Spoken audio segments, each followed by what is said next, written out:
I'm going to tell you about some work that we were asked and invited to do for Opal, and I'm sure you're familiar with Kath and the work of Opal. And I'd like to introduce the colleagues that we were working with. Do anybody recognise themselves there? Yay, thank you, Pat, thank you. Pat and I were tweeting on the train this morning, so I was delighted to hear that she was coming and said, do you fancy coming up to the microphone with me so that I can interview, but it feels desperately unfair to do that as you've just joined us. Pat's nodding. So I was invited to work with a group of managers and volunteer coordinators to explore how person-centred practices could be used, particularly thinking about something called a one-page profile, and Emily will talk a bit more about that in a few minutes. And a process of looking at the experience of people and of volunteers through something called Working Together for Change, and how we can use that for people to be part of changing services and changing their experience too. So what we actually did was we mapped out the current experience of volunteers, so how volunteers answer adverts, get recruited, get supported, get selected. So this was us mapping it out. And we did that around two imaginary people, Sue and June. So we said, let's imagine that Sue and June were joining your organisation. So June is the person who wants to be a volunteer, and Sue is the volunteer coordinator. And this is Pat reading her one-page profile. Now, Pat joined the group, and I think, Pat, would it be fair to say you're a bit sceptical about one-page profiles? Perhaps just a little. So when you hear just a little, are you reading this amount of scepticism? Because that's what I heard. And it was manifest a bit like this. And what are these things? And aren't we person-centred anyway? And won't they take a lot of time? And are they really worth it? And I'm sure that many of you in the room have facilitated groups, and that's a tricky place to be. But I was utterly delighted that Pat went from being a cynic, just a little bit, to being a champion, just a little bit, a big champion for one-page profiles and person-centred practices, so much so that we did some work with Pat and her organisation, KPAS, to really put into practice what we designed with the group, and that's what Emily is going to be explaining in a few minutes. So we looked at how volunteers get involved. How do you find volunteers? How do you recruit volunteers? And we explored with the group how that happens typically. So they said, well, we do things like put adverts in the local press. We use something called the Do It website. Local authorities sometimes help us as well. And then we started to think about what's the best that we can imagine. How can we make this the most person-centred process possible? So we thought, well, what might happen is that June, who's interested in being a volunteer, calls Sue, the local volunteer coordinator, for an informal chat, and this is what happens most places. But then we said, how could we do this if we were using one-page profiles? So what Sue might do is send June an information pack, and actually the information pack might include, here's a bit of information about a one-page profile. And it might talk about how this organisation is using one-page profiles and why they use one-page profiles, and include a one-page profile of a volunteer, and perhaps even Sue's as well. And this is what this looks like in practice. So pick up the story from here, Emily. Okay. Yes, as Helen's explained, the process that she worked out with the folks from Opal was something that I was very privileged to put into practice, some of it with Knowsley Pensioner Advocacy and Information Service that I call KPAS, and to work with Pat McCarthy, who's sitting over there smiling at me. So I've been involved with them probably about 9 months. It's been such a privilege to work with them and through doing the work with Opal. And Ray, whose profile you can see up here, was the first volunteer that Pat used the recruitment process that we're talking about today with. And as Helen mentioned at the beginning, Pat was quite sceptical and a bit suspicious at first, and I would safely say that Ray also felt a little bit like that kind of new sharing of information that you're not used to sharing in a work context was something that they found a little bit threatening perhaps.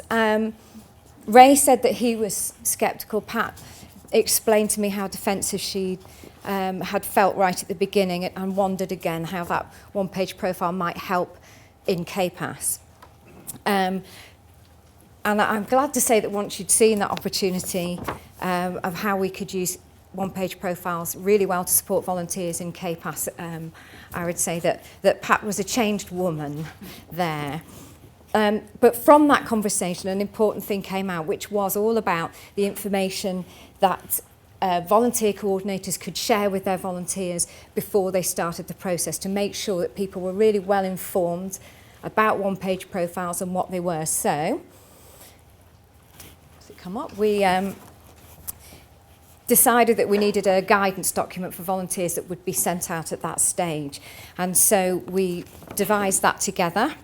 And this information has clear information about the what, the why, the how of one-page profiles. So we wanted to get across what a one-page profile is, basically a summary of what we know matters to people and how they can be supported well.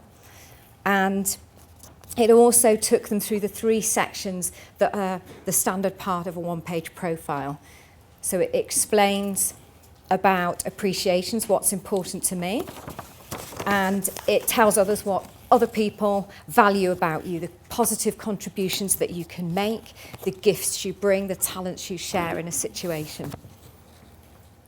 We also talked about the what's important to me section, and this is a summary of what really matters to you. It tells people who's important in your life, what your interests and your passions are, the things that make your eyes light up, and things that make a really good day for you. And the 3rd section we looked at was the specific information under the how best to support me section that other people need to know and do if they're going to support you in the best way possible to be the best volunteer that you can be. So this guidance, we felt, told the volunteers very clearly how their one-page profile would be developed, the process for that, and also how the one-page profile would be used. So how it was going to be used through recruitment, how it would be used in supervision, and then finally in working with the clients that the volunteers were supporting. And we also had a section there about benefits, so how having a one-page profile supports best work whilst recognising diversity, individuality, and also promotes teamwork. And Pat's kindly shared lots of stories with me, and one of the things she shared with me was how we'd been doing some work on one-page profiles, and she overheard 2 of the staff in the office talking together informally over a coffee, and one of them said to the other, "Oh, remember that for how we want to be supported, and that can go on your one-page profile," which was fantastic. That had become part of the everyday vocabulary, and people were clearly finding it useful. And Ray has shared with us his reflections on coming into KPAS as a new volunteer, and what was fantastic to hear was how he saw right from the start how the team were really gelling together and how they work in harmony, and that was apparent to him right from his first contact with the team, which we think is fantastic. And Pat and I, during our conversations, have also talked about, as a volunteer coordinator, her satisfaction in seeing volunteers develop as they come into her organisation and work with clients that they support, and how they increase in knowledge, they develop their skills, they grow in confidence. And for some of them, excuse me, this is starting a journey of personal growth for them that can sometimes lead to full employment, it can lead to better lives. And we've had many a conversation where Pat has told me how she feels one-page profiles and person-centred practices fit really well with that, and with that satisfaction she gets from seeing people grow. But let's take a step back for a minute. Why would we do this? Why would we go to the extra effort of creating another piece of paper when I'm sure you already have so many pieces of paper that you're required to pay attention to? And it's because it's personal. It's because knowing volunteers and advocates as individuals and what matters to them is really significant and critical to enable them to do the best job that they can do, getting to know people well and supporting them in the fabulous way that you've just heard. Because to keep advocates and to keep volunteers, we need to know how they want to be supported. You see, I think the golden rule is rubbish. I think we should be treating everybody with respect and everybody with kindness, and I think that's a given, and actually it's enslaved in law as well. But what we really need to know is what good support looks like for you and for you as an individual. So if you were suddenly transported to my office, I share the office with Michelle, and I'm quite an introverted person, and my Myers-Briggs says that I'm an introvert. That's a way of learning about people. So if you wanted to have a conversation with me, I actually spent about half an hour a couple of weeks ago trying to disable the voice activation thing on my phone, because I can't stand it when people leave me messages and I've got to phone them back. And I can't stand playing telephone tag with people, where you just get into phoning people back. So if you want to get in touch with me, the best thing to do is to send a text and say, can we have a conversation soon, and can we arrange when to have it, or send me an email. But opposite the desk in my office sits Michelle, and she's a really big extrovert. And if you wanted to get in touch with Michelle, the first thing you would do is pick up the phone and speak to her, and she'd love that. So what good support looks like for me in my working environment is completely different to what good support looks like for Michelle. And I think these are the things that we need to learn and know about to make sure that advocates feel really well supported as individuals in their work to do the critical work that you're doing. And what we were exploring through the work that Opal commissioned us to do with a range of different advocacy organisations is look at how easy it could be, we hoped, to introduce one-page profiles into the existing practices that happen within advocacy about how you recruit and support each other. And for us, that meant starting to introduce one-page profiles right at the beginning of this journey, so it becomes normal and ordinary and what we do. So back to Sue and June and their journey. So the information pack that they got was what a one-page profile is, as we've said, and an example from a volunteer too. And then there's the informal chat or the informal interview that happens, where you meet somebody who's interested in becoming an advocate, and you check out whether that feels right to them and right to you. And we thought, wouldn't it be wonderful if the person who was doing that, Sue, sent her one-page profile to June to say, I'd just like you to know a bit more about me before we have a chat together. And wouldn't that perhaps, we thought, make June feel like better connected, for Sue to feel like an ordinary person that they could talk about a passion for greenhouses or growing succulents or supporting a particular football club, which is probably Liverpool in certain places, or the fact that you've got a dog. We have a big Whippet fan here who has 2 Whippets, and just by knowing those things about each other, it makes it easier to connect and develop rapport, as we call it. So that conversation could start with the things that matter to each of us. And then if June does decide that she wants to become a volunteer, obviously one of the things that will happen next is her being part of induction training. And we wondered what that would be like if during that training we started to support her to develop her own one-page profile. So again, she starts to be able to share what matters to her and what good support looks like for her journey as a volunteer.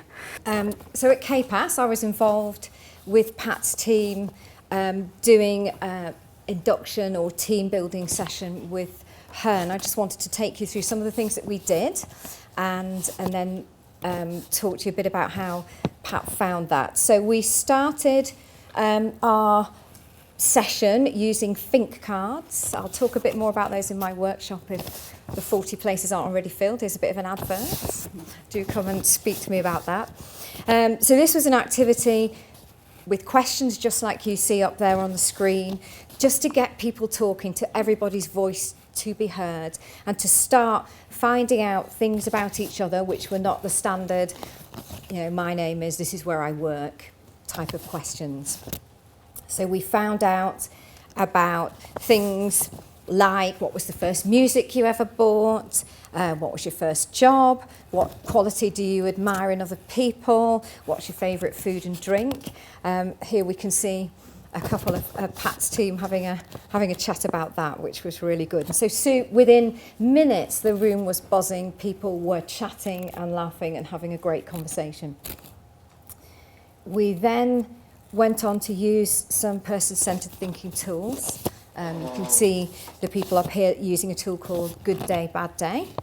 And people worked in pairs to talk together about what makes a good day for them at work or in a working environment or when they're volunteering, and what makes a bad day for them. And this kind of conversation gave us loads of information about things and values that were important to people, that mattered to them, and also information about how they really like to be supported when that bad day is happening. We also looked at some other kind of tools here. You'll see we asked them if they were going to have a new manager, what top tips would they give in supporting them. We asked other questions like, who are the most important people in your lives? How can other people tell if you're stressed and unhappy, and what can they do to support you? The kind of conversations you might not normally expect to have at an induction training session, perhaps. So Pat and I then helped them to talk about that a bit more, to think about what are the kind of things that they wanted including on their one-page profiles. And as Pat and I kind of stepped back for moments, we were really pleased to see really good person-centered conversations happening around the table, people who didn't previously know each other, which was fantastic. And they were really connecting. And also there were people there who had known each other a long time and found out things and ways to support each other that they hadn't known in the past, which was, again, was really satisfying. We also spent a bit of time on appreciations. This is one of my favourite ones. I think as British people in particular, we are extremely bad at even knowing what other people might appreciate about us, never mind telling other people. I think we tend to be, as a default position, self-deprecating, don't we? We don't like to say, well, I think other people think I'm this and that. And I think as a culture, we're not very good at sharing what people like and admire and appreciate about us. So one of the activities we did was to get the participants to text somebody close to them and ask, what are a couple of things that you really like and admire about me? As usual, when I've done this, every time I've done this in the past, we get a rude response first. And then usually you get the heartfelt, really sincere one. The worst I'd had was a chap who texted his wife and asked, what do you really like and admire and appreciate about me? And we waited. Eventually he got a response. I said, what does it say? He said, she says, you put the bins out. So I was saying to him about it, but, well, she's saying you're helpful and reliable, and we changed it round. So we also did a paper on the walls exercise where people wrote up what they appreciated about their colleagues and other volunteers in the workplace, which was fab. This is my particular favourite, Val and her va-va-voom. And then the next time that I visited Pat in the office, it was fantastic to see those appreciations up in the wall. So every time the staff member and the volunteers were coming in, they were seeing what people appreciated about them, which was fab. I'm going to, if I may, read out Pat's reflections, if that's okay with you, Pat, about what she thought about the day. And I could have translated this into my own words, but Pat wrote it much, much better than I ever could. So I'll briefly read those out if that's okay. So there were 4 staff and 4 volunteers, and everyone took part with enthusiasm. Having the opportunity to really talk about ourselves and to listen to each other was enlightening. Finding out what people would choose as their perfect day or what they would like to change about the world helps to give you an insight into the kind of person they are. So it's easy to see why this technique can be used in volunteering recruitment. For people who are lacking in confidence, it's a gentle and open way of getting to know each other. And rather than say, so tell me about yourself, which is terrifying, this model used specific and non-invasive questions which get people talking about themselves in a much safer environment. It gives everyone time to talk, as well as listen and make sure that all contributions are valued. I knew how much everyone had enjoyed the day, so I got great pleasure from watching the others engaging with each other and having fun. For most people, it's quite hard to identify what's good about us. So at one point, we all texted family and friends. There was certainly laughter and even some genuine tears from people who just didn't expect the lovely replies they received. It was such a positive day, and everyone who attended told me individually and specifically that they'd enjoyed it. All could see the benefits of using this technique for themselves, as it gave them a clear way of being open about their expectations in the How I Want to Be Supported section. This is a way that they can feel confident in how their experience of working or volunteering for this organisation will be valued. And it's a tool for them to refer back to if the organisation is not sticking to it. It gives people a strong sense of their value and also gives them a mechanism to challenge if things aren't going well. And Pat also explained to me how she felt, in the words of Brian Ferry, that sometimes loneliness is a crowded room. Showing our age there, I think, Pat. So even in a group, or especially in a group, you can feel lonely and isolated and unnoticed. And Pat has told me about some volunteers who are very underconfident and reluctant to engage in any type of team or group work, but through the conversations that we had through the training session, through subsequent work that Pat has done, that they are actually getting involved and feeling engaged and part of the group. Okay.